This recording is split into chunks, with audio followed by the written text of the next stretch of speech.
Entonces, ¿qué te viene a la mente cuando digo mal jefe? Yo sé lo que me viene a mí. Pienso en dos opciones. Por un lado, pienso en Michael Scott de The Office. Es adorable y se preocupa, pero es totalmente incompetente. Es un mal jefe. Por otro lado, en el extremo opuesto, pienso en el señor Burns de Los Simpson. Este tipo es simplemente malvado. Quizás te vino a la mente alguien real. Tal vez tuviste un mal jefe. Ojalá más como Michael Scott que como el señor Burns. Todos hemos tenido jefes con autoridad que no son buenos. Desafortunadamente es parte de la vida. No es cuestión de si pasará, es cuándo. La pregunta es, ¿qué haremos cuando suceda? Hemos leído la carta de Pedro a la iglesia primitiva y al entrar en el capítulo 2, Pedro expone quiénes somos y a qué estamos llamados.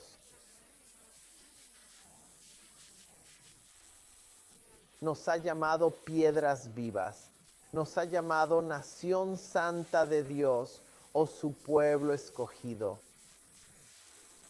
Lo explica así: eres del reino de Dios, no de este mundo, así que vive y actúa diferente.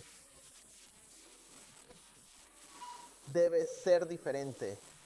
Y luego cuando hace poco vimos el versículo 13, que fue difícil, pues nos dice someternos a toda autoridad humana. Dedicamos tiempo a eso porque no es fácil. Mencionó al emperador, quien mandaba entonces, pero aplica igual a un rey o presidente. Y hablamos de todo este contexto. Y dijimos que no es porque sean grandes personas, no es porque sean ejemplos morales a seguir, no se trata de ellos en absoluto. Los seguimos por quién es Dios, no por quiénes son ellos. Este es el contexto que traemos al retomar 1 Pedro capítulo 2 desde el versículo 18. Pedro dice: esclavos, obedezcan a sus amos con todo respeto, no solo a los buenos y amables, sino también a los duros. Menciona a los esclavos domésticos. No quiero que nos enfoquemos demasiado en eso. Al hablar de esclavos, solemos pensar en los trabajadores del campo en el sur.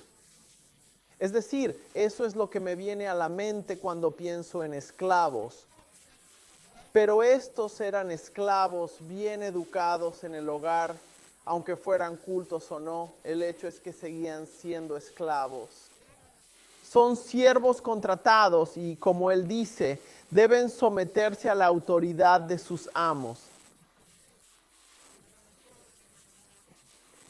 Igual que antes, no porque sean moralmente buenos, ni porque los amos sean perfectos. De hecho, él deja claro que no son perfectos. Dice, ¿son amables o duros? Y la palabra que usa para duro es escolios en griego. ¿Has oído hablar de la escoliosis? Una columna torcida. De ahí viene la palabra, porque escolios significa moralmente torcido, corrupto. Dice, sea un amo bueno y amable o uno corrupto, debes someterte. Es difícil, pero hay que recordar por qué lo hacemos. Estamos llamados a someternos a estas autoridades. Debemos someternos no por su beneficio, sino por la gloria de Dios. Sé que dirás, eso no aplica, no somos esclavos. Habla de esclavos, no de nosotros, podemos ignorarlo. Pero mira el contexto. Todos tenemos un jefe, alguien con autoridad sobre nosotros. Quizás sea tu jefe en el trabajo, tal vez sea el director de la empresa, podría ser un padre, podría ser un maestro, quizás sea una autoridad del gobierno. Todos tenemos un jefe, alguien a cargo, sea amable o duro. Todos tenemos a alguien por encima.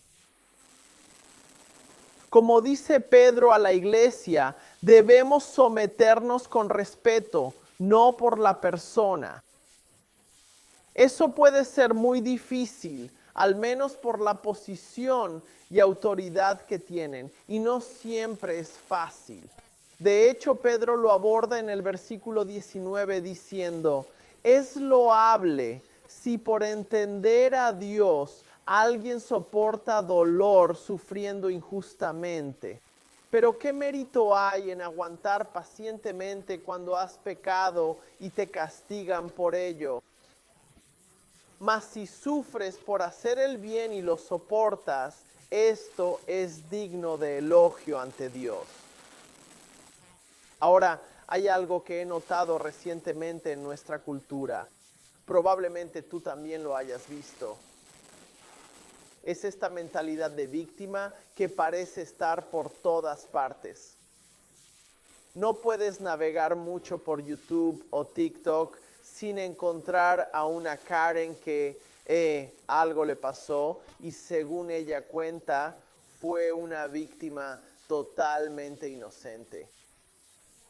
Ella no hizo nada malo y de repente le gritan, la persiguen. Ella está bajo mucha presión porque alguien apareció de la nada. Pero al indagar más, al rascar la superficie, no es la víctima inocente que pretende ser. Hubo algo que ella hizo para provocarlo. Ella tuvo un papel en toda esa situación. Y lamentablemente esa mentalidad de víctima se ha colado en espacios cristianos. Hay influencers cristianos que dicen en línea que los han vetado o silenciado por su fe o sus opiniones. Seguro que algo de esto ha pasado, pero en su mayoría al indagar no es por sus creencias, sino por expresarlas agresivamente o sin tacto.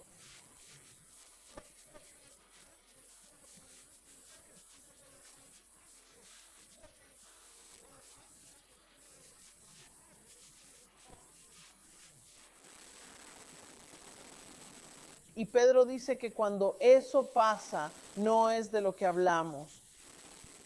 Si vives como Pedro explica en el capítulo 2, con una vida intachable, sometiéndote a la autoridad, como un extranjero en este mundo, siguiendo las normas del reino de los cielos, y luego sufres persecución injusta por tu fe, eso es loable.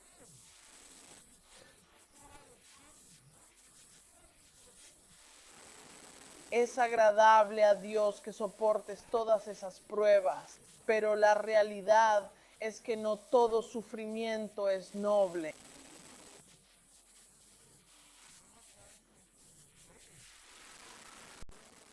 Cuando te lo buscas, no merece aplausos.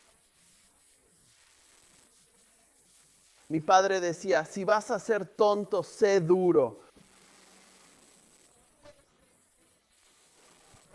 O sea, juega tonto, gana tonterías. Si te causas dolor, no mereces lástima. No se te debe nada. No mereces aplausos por sufrir, sobre todo si tú lo causaste. Si pecaste y te trajiste problemas, ni modo. Eso es lo que Pedro nos dice. No es digno de elogio, solo es loable vivir justamente según las normas de Dios y ser perseguido injustamente por ello.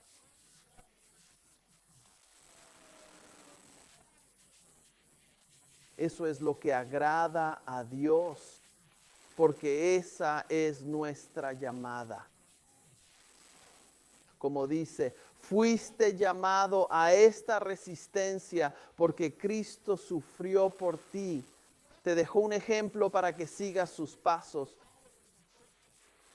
No pecó ni engañó jamás con sus palabras.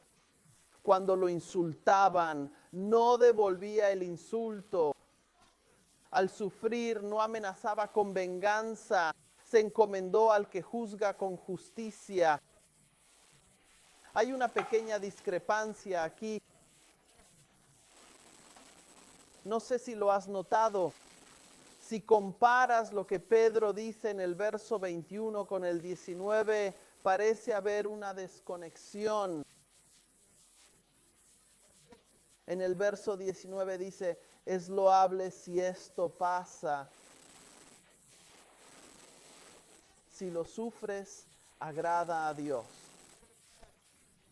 Pero en el verso 21 dice, a esto han sido llamados a esta resistencia.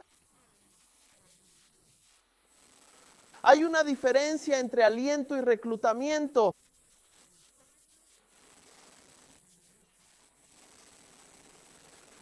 Hace tiempo que no veo las películas, pero recuerdo cuando vi El Señor de los Anillos.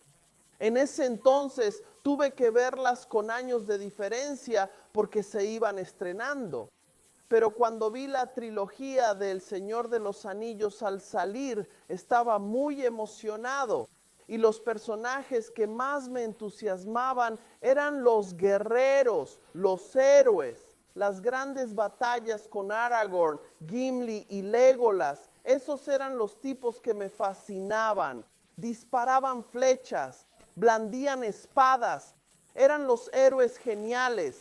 Así que me decepcioné al final de la Comunidad del Anillo cuando el grupo se separa. Pero al crecer y volver a verla, aprecié la historia. Ya no destacan esos héroes o guerreros. El que realmente sobresale es Samwise Gamgee. Sam al principio era solo el jardinero. Pasaba el rato y hacía trabajos en la casa de Frodo. No era nadie especial, pero era leal y lo elogiaron por eso. Durante el viaje, cuando la comunidad se separó, Sam le dijo a Frodo que iba solo a Mordor. Voy contigo.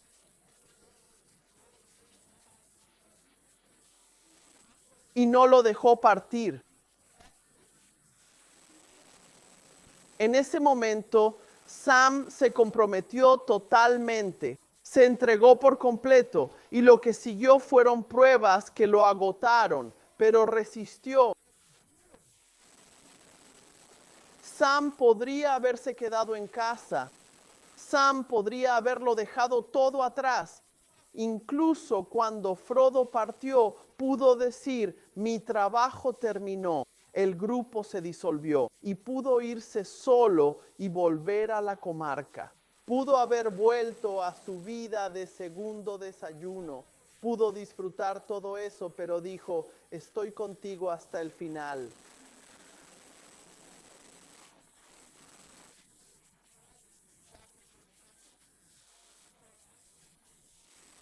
Lo que Pedro describe en el versículo 19 es nuestra vida en la comarca. Vivimos como todos, pero un poco diferente. Y eso es encomiable y agradable a Dios. Y cuando llegamos al versículo 21, nos llama a alistarnos, a ir a Mordor, a destruir el anillo, a seguir ese llamado. Lo que Pedro dice aquí es que ese llamado, ese alistamiento, no es solo para unos pocos, no es solo algo para los cristianos superdevotos. No es algo que solo los fanáticos hagan, que no es para mí, sino para ellos. Es para todos. Esto es lo que hemos sido llamados a hacer. ¿Por qué? Porque ese es el camino que Cristo tomó. Como dice en el versículo 22, citando Isaías 53, no cometió pecado, no habló con engaño. Cuando lo insultaron, no respondió con insultos. Cuando sufrió, no amenazó con venganza. En cambio, se confió a aquel que juzga con justicia. Mira, Jesús es nuestro ejemplo. La palabra usada aquí para decir que Jesús es nuestro ejemplo es hipogramos en griego y significa modelo. Significa un patrón a seguir. Jesús ha forjado el camino. Jesús trazó el camino y debemos seguir ese modelo. Nuestra tarea es seguir esas líneas sin forjar un nuevo camino ni crear otro plan. Solo debemos seguir la senda que Él ya marcó para nosotros. Sí, hacer lo mismo que Cristo ya hizo por nosotros. Sí, ahora debemos reconocer que no somos Cristo. Podemos seguir sus pasos, pero no somos iguales, y Pedro lo explica. Dice, llevó nuestros pecados en su cuerpo sobre la cruz. Lo hizo para que vivamos en justicia. Ser del reino de Dios, llamados a la santidad sin pecar. Por sus llagas fuiste sanado. Por sus heridas fuiste curado. Eras oveja perdida, pero volviste al pastor y guardián de tu alma. Cristo fue más que un ejemplo. Sí, fue nuestro ejemplo, pero también nuestro sustituto. Él cargó con nuestros pecados, Él asumió nuestras penas, llevó nuestras cargas a la cruz para liberarnos. Sí, y como Cristo sufrió toda esta injusticia por nosotros, lo mínimo es soportar injusticias menores por otros, pues todos nos descarriamos como ovejas.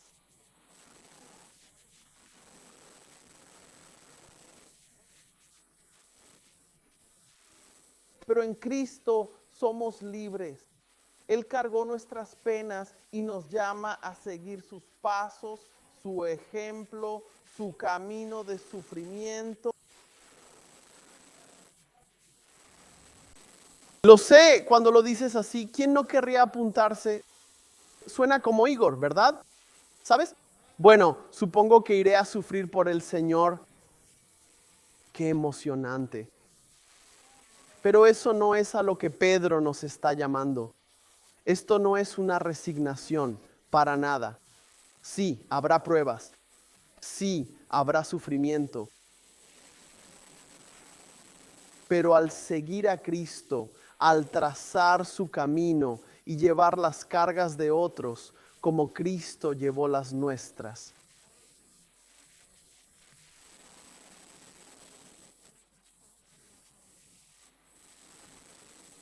Cuando estábamos lejos, éramos duros y moralmente torcidos con Él. Él cargó nuestras penas.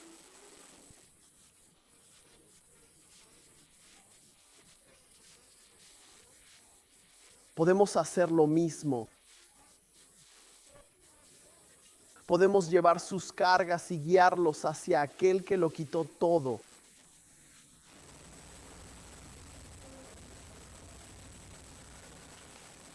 Sé que este mensaje no es fácil.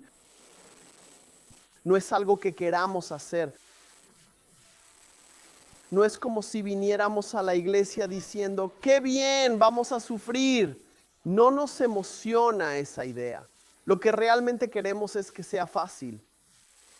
Lo que queremos es entrar, vencer al jefe y ganar.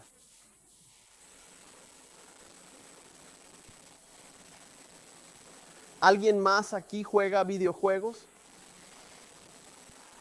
¿Cuántos recuerdan su primera batalla contra un jefe? Quizás fue hace tiempo. En los juegos tienes enemigos normales, pero el jefe final siempre es más difícil. Si recuerdas tu primera batalla, probablemente no duraste ni 10 segundos. Si atacas sin pensar, no funciona.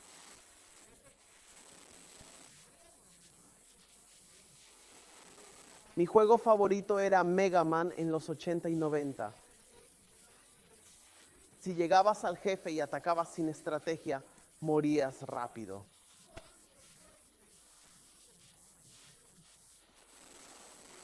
Para vencer al jefe, debías ser paciente. Tenías que aprender el patrón. Debías aprender el ritmo para conocer sus movimientos y así poder ganar.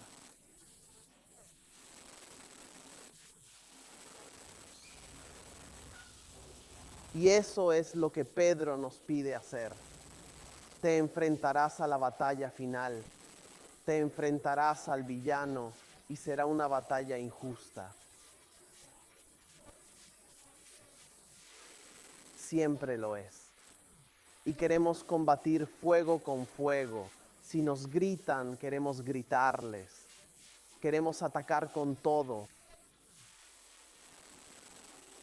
Pero no funcionará.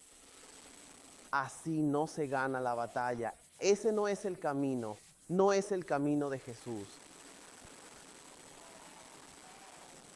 Entonces, ante jefes duros, ¿cómo respondes?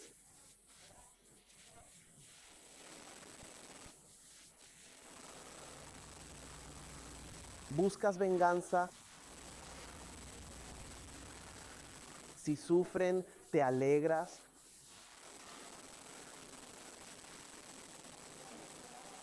¿O aguantas, llevas sus cargas y confías en el Dios justo?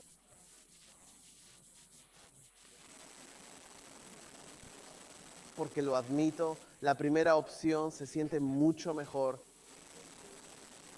pero no te llevará al éxito.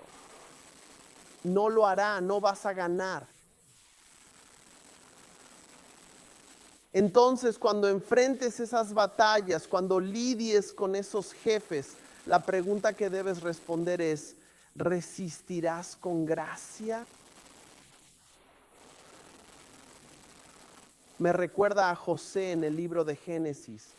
Sus hermanos lo vendieron como esclavo. Ellos lo golpearon, lo arrojaron a un hoyo y cuando les convino, lo vendieron como esclavo. Si alguien tuviera derecho a guardar rencor, sería José.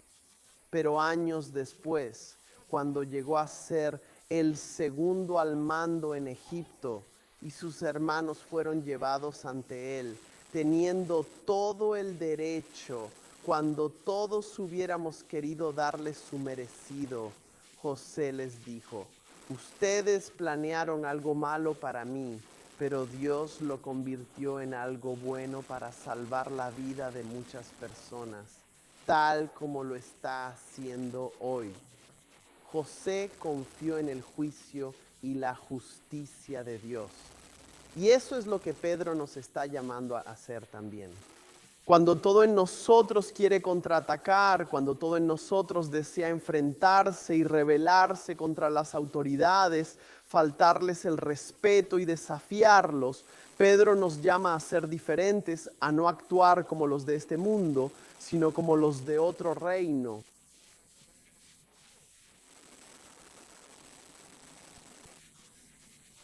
Voy a pedirle al equipo de alabanza que suba y cantaremos de nuevo la canción El Camino de Jesús para cerrar.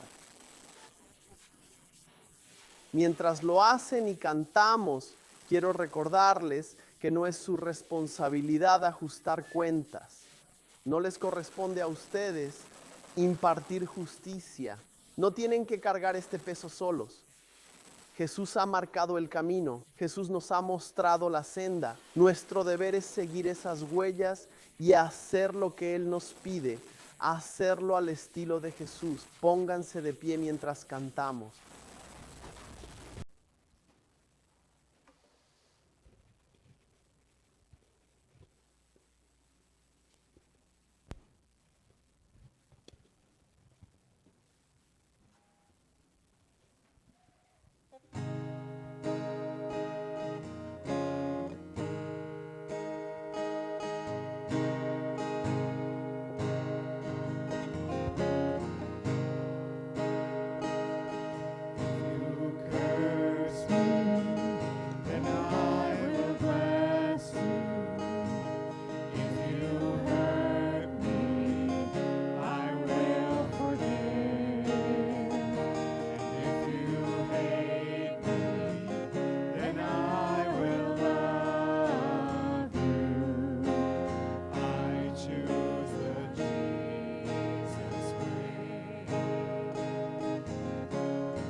choose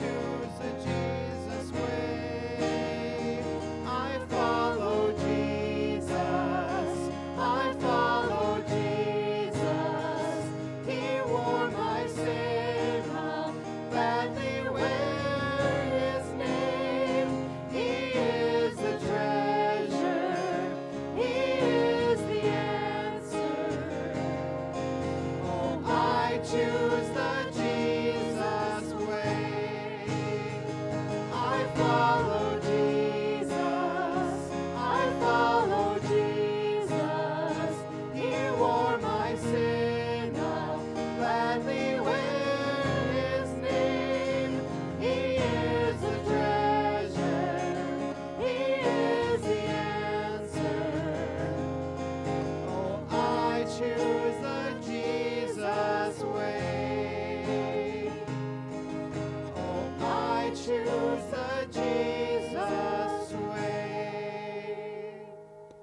Padre Celestial, que esta sea nuestra plegaria. Al enfrentar pruebas en este mundo, no confiemos en nuestra fuerza. Dios, confiemos en ti como ciudadanos de tu reino y sacerdocio real. Dios, que vivamos diferente ante las pruebas y malos jefes, siguiendo nuestro llamado con paciencia, confiando en tu justicia y tiempo. Acompáñanos esta semana, Dios, sabiendo que enfrentaremos pruebas. Prepara nuestros corazones para seguirte. En tu nombre oramos. Amén. Que Dios los bendiga. Los quiero y nos vemos la próxima semana.